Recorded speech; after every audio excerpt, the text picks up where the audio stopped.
Good day, Crime Talk aficionados. I have a great show for you today. First, the Charlie Kirk case, a straightforward case, now being twisted into an elaborate hoax by the ever-vigilant conspiracy crowd. A Southern California judge convicted of second-degree murder for the fatal shooting of his wife, has sentencing today. Brian Walshe charged with murder and dismemberment of his wife. Anna Walshe, his trial may not get started on time since he was attacked in jail. Donna Adelson, yeah, that's right. She wants a new trial. Pennsylvania landlord finds an infant body once the tenant moves out. What is up with kids these days? A Florida thief is wanted after he scuba dived to get away. We have this day in legal history, a quote of the day, and our dumb criminal. Let's talk about it. All right, lawyer. Good day, everyone. My name is Scott Reich, and this is Crime Talk. Thanks for joining us. You know the drill. Subscribe if you haven't, like if you do, leave me a comment below, hit that little bell for notifications, and yes, you can check us out on any of your favorite podcasting apps. Now, before we get started, let me remind you to go to crimetalksearch.com, sign up for that background subscription service today. When you do, you'll get a report emailed to you, literally while you wait, and it's going to have all types of information that you are looking to find out about somebody. You're going to find out their email addresses, telephone numbers, social media presence. You're going to find out if they're married, divorced. Do they have liens and judgments against them? Do they have a criminal history, and are they on a sex offender registry? Yes, ladies and gentlemen, everything you want to know about somebody that may be coming into your life, or maybe you're deciding if somebody should be going out of your life. Go to crimetalksearch.com, sign up for that background subscription today, and whether you do one search or 1,000, you can do as many as you want, as long as you have it. And remember, you can cancel at any time. All right, let's go ahead and open the record for Wednesday, September 17th, 2025. And like I said in the opening, the Charlie Kirk homicide case and Tyler James Robinson, the defendant in the case, pretty darn straightforward. It really is. But, oh, look at that. Another day, another batch of genius detectives on social media unraveling the grand illusions of reality. Now, court documents have graciously unveiled the text exchange between Tyler Robinson, the 22-year-old alleged assassin of Charlie Kirk, and his transgender partner, Lance Twiggs. But hold on to your tinfoil hats, folks, because some observers are already dismissing this as a scripted farce cooked up in some shadowy government lab, no doubt. Now, in their oh-so-poignant final chat, Robinson instructs Twiggs to drop what you are doing.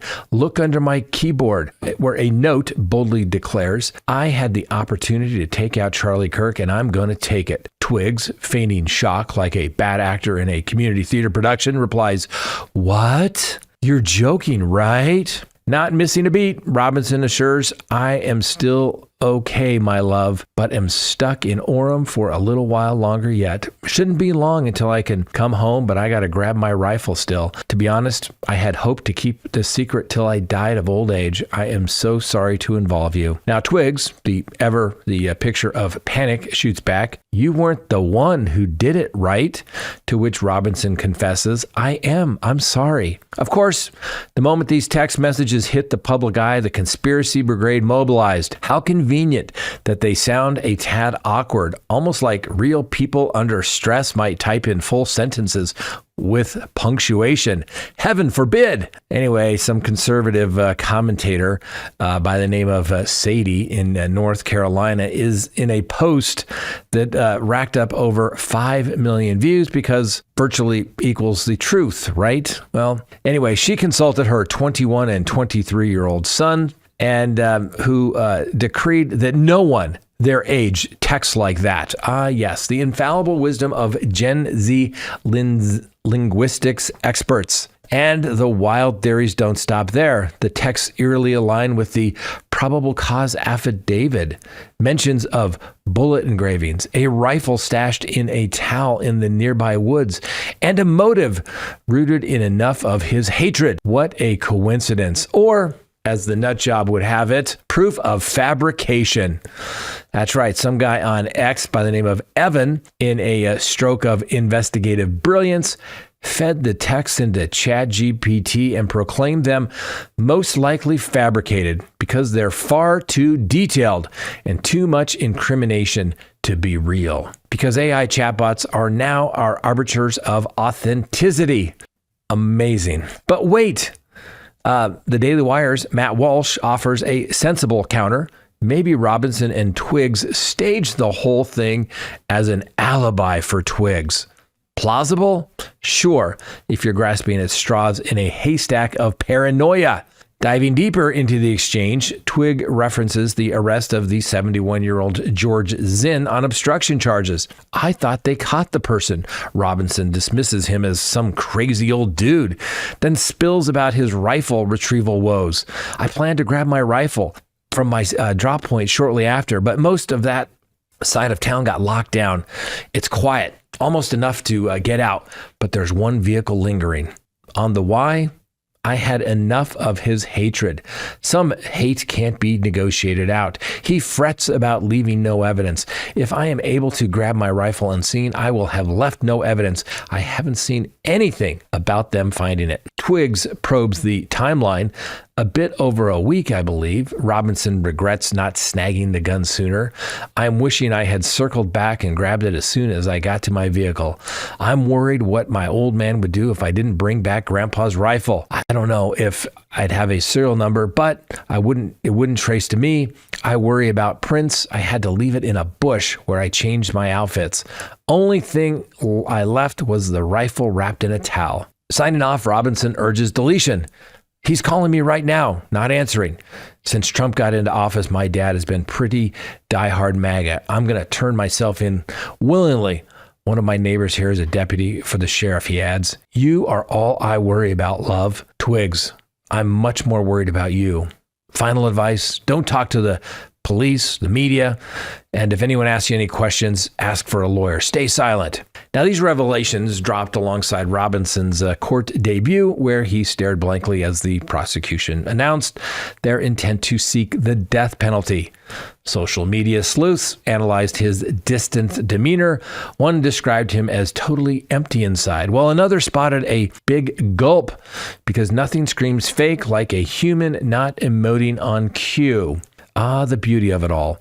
A straightforward case twisted into elaborate hoaxes by the ever-vigilant conspiracy crowd. Who needs evidence when you've got vibes and AI verdicts? Keep those wild stories coming, nut jobs. You are the real entertainment here. Unbelievable, ladies and gentlemen. If you take a look at the information filed in this case against Tyler James Robinson, and the charges. And then you get back to the probable cause statement, where they thoroughly go through the shooting, the surveillance of Mr. Robinson, the crime scene, the finding of the rifle in the towel. He's confessing. He's providing a contemporaneous confession, literally note-taking as to what he is doing. And then the inscriptions on the rounds that were found on the cartridges. He's telling you what he did. And these people are saying, oh, it's got to be fake. And nobody, because God forbid somebody actually maybe has some intelligence and writes in complete sentences when texting. I can assure you, if you got a text from me, it would be with complete sentences and with punctuation. My children still use complete punctuation and sentences when they text me. To think that somehow you must text in an illiterate manner, otherwise, obviously, these texts are fake. What world are you people living in? He confessed to his boyfriend. He confessed to his parents. He confessed online, ladies and gentlemen. This is the most straightforward case that I have seen in a long time. But people love to come up with this stuff, I guess, for clicks. And hey, if you want to do click stuff, go find another channel, I guess. We're going to stick to the facts and we're going to stick to the law. That's it, ladies and gentlemen. Unbelievable what people can come up with, clearly, with too much time on their hands and an imagination. And don't get me wrong, I love a good conspiracy, but let's not ignore the facts. Next, California judge is getting sentenced. Yes, you heard that correctly. A Southern California judge convicted of second-degree murder for the fatal shooting of his wife following a domestic dispute is set to face sentencing today. Orange County Superior Judge Jeffrey Ferguson, who's 74 years old, could receive up to 40 years to life in prison after a jury found him guilty back in April of 2025 for the murder with a felony gun enhancement. Now, prosecutors stated that Ferguson, a former criminal prosecutor, shot his wife Cheryl back in August of 2023 after an argument that began at a restaurant and continued at their Anaheim Hills residence while they were watching TV. Now, the altercation reportedly centered on family finances, and Ferguson, who had been drinking, retrieved a firearm from his ankle holster and fired the fatal shot. Ferguson, who had presided over the criminal cases until his arrest, maintained that the shooting was just, one big accident. Anyway, the case has significantly impacted the Orange County legal community, where Ferguson was a well-known figure, including the district attorney Todd Spitzer. And obviously, to avoid any conflict of interest, the Los Angeles Superior Court judge by the name of Eleanor Hunter oversaw the trial. Now, an initial trial back in March of 2025 failed to reach a verdict, which resulted in a mistrial. But a second jury convicted Ferguson the following month. Ferguson's attorney, Francis Prezia, has requested a new trial, arguing that the defense had insufficient time to prepare between the two trials and that a key witness was unavailable for the second trial, which obviously resulted in a disadvantage, and not only to her, but her client. Now, in the filing, the attorney contended that the court's refusal to grant a continuance was just unreasonable. During the trial, prosecutors described how Ferguson, after drinking, made a threatening gun gesture toward his wife at a restaurant. The argument continued at home, where Cheryl allegedly challenged him to point a real firearm at her.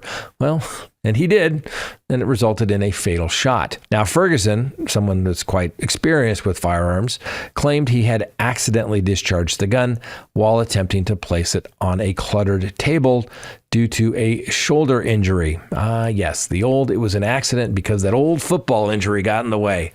You gotta love that stuff. I love coming up with that stuff. Now, following the incident, Ferguson and his son contacted the police, and Ferguson sent a text to his court clerk, bailiff, admitting to the shooting, stating he would be in custody. Police later discovered 47 weapons and 26,000 rounds of ammunition at his home, which obviously Mr. Ferguson will not be using anytime soon. Anyway, Ferguson began his legal career back in 1983 as a prosecutor specializing in narcotics cases, and became a judge in 2015, serving in Fullerton, approximately 10 miles from the Santa Ana courthouse, where he is scheduled for sentencing. Listen, ladies and gentlemen, it just shows you how quickly life can change, even for a 70-something-year-old judge who probably thought his life was pretty much, pretty good. Maybe other than arguing with the wife a little bit, but it just shows you how quickly it can change. And if you have firearms, you need to be safe with your firearms. As I tell clients all the time, I love firearms, but they complicate everything. And clearly, if they just had a verbal altercation, that would have been it. But yet, this judge took it one step further, ultimately resulting in the death of his wife, and now he's going to die in prison. Think, ladies and gentlemen, think before you do something stupid. And if you're drunk, you probably shouldn't be handling firearms, because remember, that's against the law. Next on the docket, Brian Walshe assaulted in a correctional facility ahead of his murder trial. That's right. Brian Walshe, the man charged with the murder and dismemberment of his wife, Anna Walshe, in their residence in Massachusetts, sustained injuries from an attack at the Norfolk County Jail in Dedham on Thursday evening. Now, according to his attorney, Mr. Walshe was stabbed during the incident. He received medical attention at the hospital in Boston and was discharged later that evening. The Norfolk County Sheriff's Office reported that an inmate was in fact attacked within a housing unit using an improvised blunt object shortly before 10 p.m. Now, correctional staff promptly intervened to restrain the assailant and administer initial medical care. Now, the victim remained conscious and responsive and was transported to the Beth Israel Deaconess Medical Center in Boston for evaluation. The sheriff's office also stated that he was subsequently returned to the facility during the night. An inquiry into the incident is underway, with the perpetrator's identity yet to be disclosed. Now, like I said, Mr. Walshe is set for trial in October and has entered a not guilty plea to the accusations, including first-degree murder, impending a law enforcement probe, or obstruction of justice, and mishandling human remains.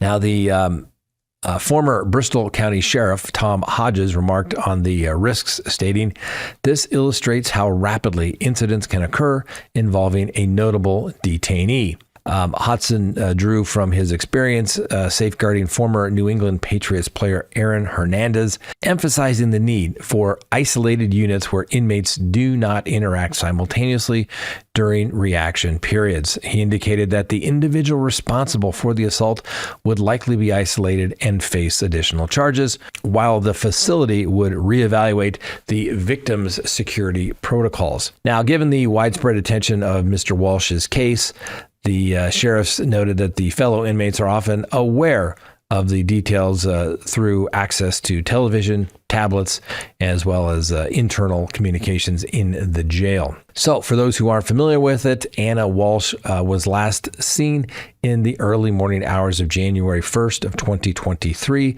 following a New Year's Eve gathering with a guest at their home. Now, Brian Walshe informed police that she had departed between 4 a.m. and 6 a.m.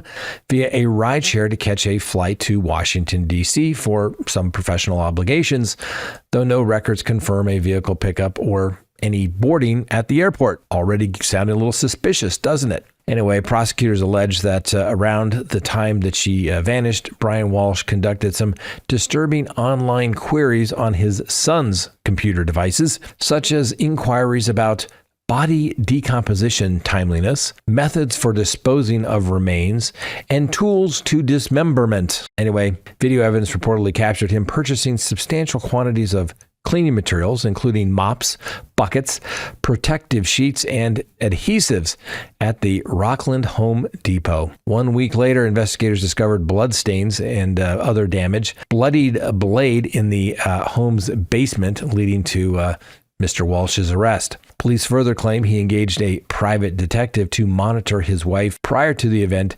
suspecting infidelity, and that Anna Walshe held a $2.7 million life insurance policy designating him as the exclusive recipient. Now, the defense counsel contends that the internet search records presented as evidence were acquired unlawfully. They have requested correspondence and messages from the former Massachusetts State Police trooper, Michael Proctor, who participated in both the Walshe and Karen Reed investigations. Proctor was dismissed following admissions of transmitting improper and derogatory communications regarding the defendant in the Karen Reed matter. Additionally, Walshe is currently fulfilling a 3-year incarceration after admitting guilt in a separate art fraud matter. We'll see if he makes it to trial. If he's been treated and released basically the same night for a stab wound, I'd say it's just superficial. I think we can proceed to trial. I believe that trial will be aired, and we'll try to bring it to you live as well. Next, Donna Adelson. Oh, how utterly shocking.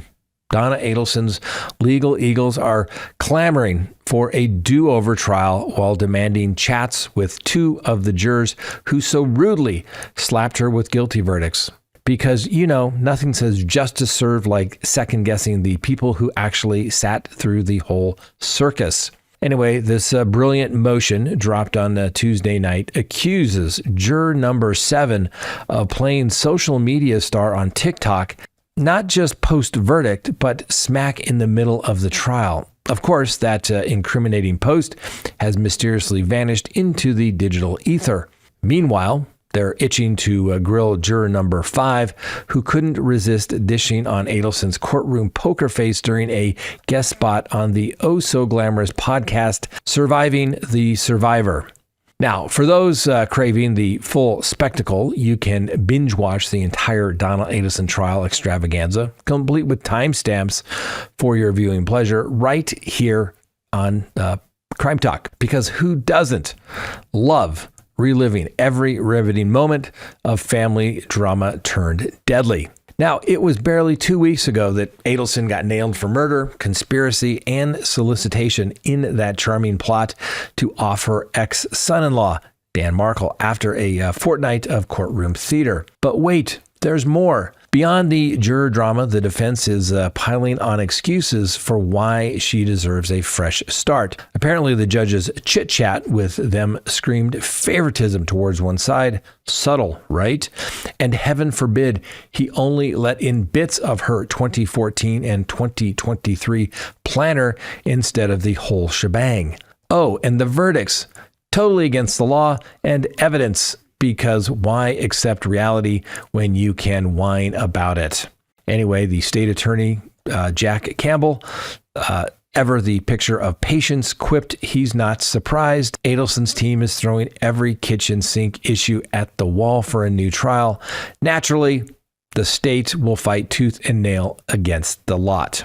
Chances of a new trial for Miss Adelson are about slim to none, and normally, the court, if they decide to question any of the jurors at all, will simply say it did not affect the verdict in light of the overwhelming evidence. So I doubt Miss Adelson will get a new trial, at least from the district court judge handling the case. Next on the docket, a Pennsylvania landlord finds an infant body when cleaning out the apartment. That's right. A landlord in Pennsylvania, a guy by the name of Brent Flanagan, has released some disturbing video from a property that he owns where the remains of 3 infants were discovered following the eviction of tenant Jessica Mouth, 39 years of age. Now, Flanagan evicted Mouth in mid-August. Upon returning to the residence 2 weeks later to replace the locks, he observed personal items that had been left behind, along with several abandoned cats. He revisited the property on Friday to prepare it for some new occupants by clearing debris, during which he recorded video of extensive clutter and refuse scattered throughout the entire home. Amid the disarray, Flanagan encountered a malodorous garbage bag in a closet, which contained the decomposed body of an infant. Needless to say, the police were called, and subsequent searches revealed 2 additional infant remains concealed in tote bags within the attic. One tote had a garbage bag enclosing a towel-wrapped body, while the other contained a bucket with a cloth-wrapped infant. On Monday, state police disclosed that Mouth had been apprehended 2 days earlier and charged with 1 count of criminal homicide and 1 count of corpse abuse. The district attorney indicated that the cause of death for the 2 infants located in the attic remained under examination, with potential additional charges to follow if warranted. Now, according to police and court records, Mouth gave birth to all 3 children within the home. The most recent birth occurred approximately 1 year ago in the bathroom, where the infant was delivered while Mouth was seated on the toilet. The child reportedly remained in the toilet for several minutes before being removed, wrapped in a towel, and held until it ceased making sounds. This infant was then placed in the upstairs closet, where Flanagan later found the child. The other 2 infants were also born in the residence, though the specific dates of their births are not yet determined. Now, Mouth resided in the property during her husband's incarceration, and a representative from the local pizzeria confirmed that she was employed there for approximately 50 hours per week. Now, Ms. Mouth is currently detained in the Armstrong County Jail without bond, with a preliminary hearing set for September 23rd. A neighbor by the name of Carmen Felix described the incident as profoundly evil and disturbing, expressing disbelief that such acts could occur 3 times in their tranquil little community. Felix, who had lived nearby for several years and occasionally cared for Mouth's 2 children, stated that he was unaware of her pregnancy. He noted that the neighborhood often assisted with babysitting the boys, who he believed will require counseling after this aftermath. You think? You can't make this stuff, ladies and gentlemen. Now, what is it with kids these days? Take a look at this video. This is the video of a 13-year-old Deltona Middle School student arrested for sending videos of himself with a loaded gun with rap lyrics about killing, and he filmed himself loading the handgun and sent the video to other students according to the police. Now, the video includes rap lyrics about taking the life. The threat prompted some students to stay at home from school out of fear, and he is now the third student arrested by the sheriff's office with the threats in 3 days. The kid is 13. You know, all those novel legal theories that people wanted to charge parents for, where are they in this particular case? Where were the parents? Why are they not charged? Like I said, unique legal theories? Perhaps. Maybe this is the time to do it. Next on the docket, a thief is wanted in Florida, but he escaped via scuba diving? That's right. Florida police are on the hunt for a slippery scuba diver who pulled off a cheeky heist at a Disney Springs eatery in Orlando, only to make a splashy getaway by diving into the drink. Now, this aquatic bandit struck at the stroke of 12:20 a.m. on Monday at the Paddlefish, a restaurant moored at the popular Disney Springs dining and shopping hub. Now, according to some heavily censored incident reports, the restaurant was shuttered for the night with staff tidying up. A few employees were lingering in the manager's office when a bold intruder, decked out in a blue beanie, black mask, and a soggy wetsuit and shoes, burst in like he owned the joint. He herded the workers into the corner, barking at them to get down and shut their eyes while he rummaged through the safe. Now, it's reported that the underwater outlaw reportedly tied up some of the staff and swiped a cool $10,000 to $20,000 in cash. Now, the Orange County Sheriff's Office shared a picture of the culprit, cheekily spray painted a surveillance camera black. Thankfully, no employees were harmed, and the restaurant closed with no diners were caught in the caper. Now, after pocketing the loot, the diver suited up, slipped into the water, and swam off into the night, leaving cops high and dry. The entire escapade, a brisk 2-minute job per the police. Paddlefish, for those wondering, is perched on a faux paddle boat, adding a nautical twist to Disney's Springs charm. As of now, police are still fishing for leads with no arrests made. Stay tuned for more on this wet and wild whodunit. Next on the docket, this day in legal history. That's right. The United States Constitution was adopted on September 17th, 1787. That's why they refer to this day as Constitution Day. Now, it was adopted by the 39 delegates to the Federal Constitutional Convention in Philadelphia, and the 39 delegates established, obviously, the foundational legal framework for the United States. Now, we have in the CrimeTalk studios, not the real one, obviously, but a copy of the Constitution. Everybody should have one of these in their house, put on the wall. I don't know, right as you walk in the door, maybe right by the fireplace, or you eat dinner with the kids and family, and then you can, go through it. Let's say, hey, kids, tonight we're going to read Article 1. How about Article 2, Article 3, 4, 5, 6, and 7, right? And if you can't read the old English writing, you can always pick up, a little pocket Constitution as well. And look, it's not that thick, ladies and gentlemen, because it's not that long. That's how simple it is. And the brilliance is in the simplicity.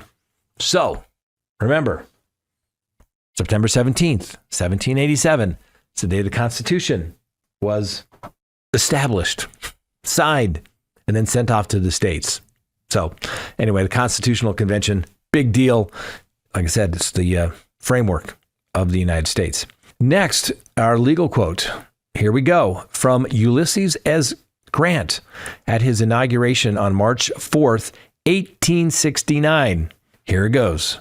I know no method to secure the repeal of bad or obnoxious laws so effective as their stringent execution. Makes complete sense, ladies and gentlemen.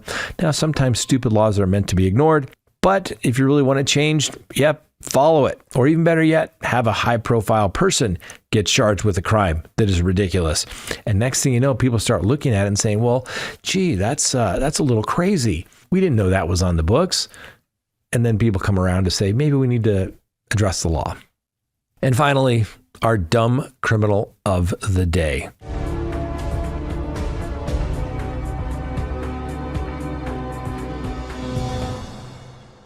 Please meet Octavius McCain and his fatal miscalculation. So in the bustling Cascade Park, a 24-acre green space nestled south of Florida's state capital in Tallahassee, the evening of September 10th began like any other. Joggers traced paths along the trails, families strolled toward their vehicles, and the park's stormwater pond reflected the fading daylight. Unbeknownst to visitors, the 19-year-old Octavius McCain had left his home earlier that day in a state of agitation, prompting concerned relatives to alert the police about 5:35 p.m. Police initiated a search for him, aware of his potential for volatility, but the situation escalated quite rapidly. By 7:39, McCain emerged in the Department of Transportation parking lot adjacent to the park, wielding a 10-inch knife. Without apparent provocation, he targeted 2 adult women in what police later described as a random attack. The first victim, a woman holding a baby, was ambushed as McCain lunged forward, inflicting stab wounds. Witnesses, including a jogger by the name of DeMonte Riles, recounted the horror. McCain jumped out at her and stabbed her, causing her to collapse as bystanders rushed to her aid. Moments later, he struck a second woman nearby. Panic ensued as families scrambled to safety, with one anonymous witness spotting McCain trailing their car, knife in hand, after securing their children inside. The victims, whose identities remain undisclosed, were transported to a local hospital and are in stable condition, with medical professionals expecting full recoveries, thank goodness. Now, their resilience stood in stark contrast to Mr. McCain's ensuing flight. Fleeing the scene, he sprinted toward a fenced retaining wall overlooking the park's stormwater pond, a deep, murky body of water designed for flood control rather than recreation. And in a desperate bid to evade capture, McCain vaulted over the barrier and plunged into the pond. What followed was a swift and irreversible error. Witnesses observed McCain's flailing in the water, submerged repeatedly as he struggled against the current and depth. It became evident that he lacked the ability to swim effectively, a realization that sealed his fate amid the churning waters. Despite the rapid response from the Tallahassee Police Department, who had received a welfare check at about 7:35 that night, and stabbing reports shortly after, McCain failed to resurface. Now, the Leon County Sheriff's Office dive recovery team found his body later that evening and confirmed his death was, in fact, a drowning. Investigators by the Tallahassee Police Department revealed no clear motive beyond McCain's apparent mental health crisis, underscoring the incident's tragic randomness. Now, the event disrupted the park's usual tranquility, prompting ongoing searches of the pond for evidence and a broader community reflection on mental health resources. As our dumb criminal of the day, McCain's story serves as cautionary tale of impulsive actions leading to irreversible consequences, blending elements of folly and misfortune in equal measure. I hope the innocent ladies that were stabbed by Mr. McCain will be fine and recover, although mentally, psychologically, they'll forever be traumatized. But for Mr. McCain to know you cannot swim, but yet dive into a pond trying to escape, well, it's somewhat fitting, I guess you could say. Certainly tragic. Don't wish anything ill upon Mr. McCain, but boy, that was dumb. That's all we have for you today, ladies and gentlemen, and take a moment to reflect on September 17th, 1787. That's right, the day the Constitution was signed, because remember, the Constitution matters.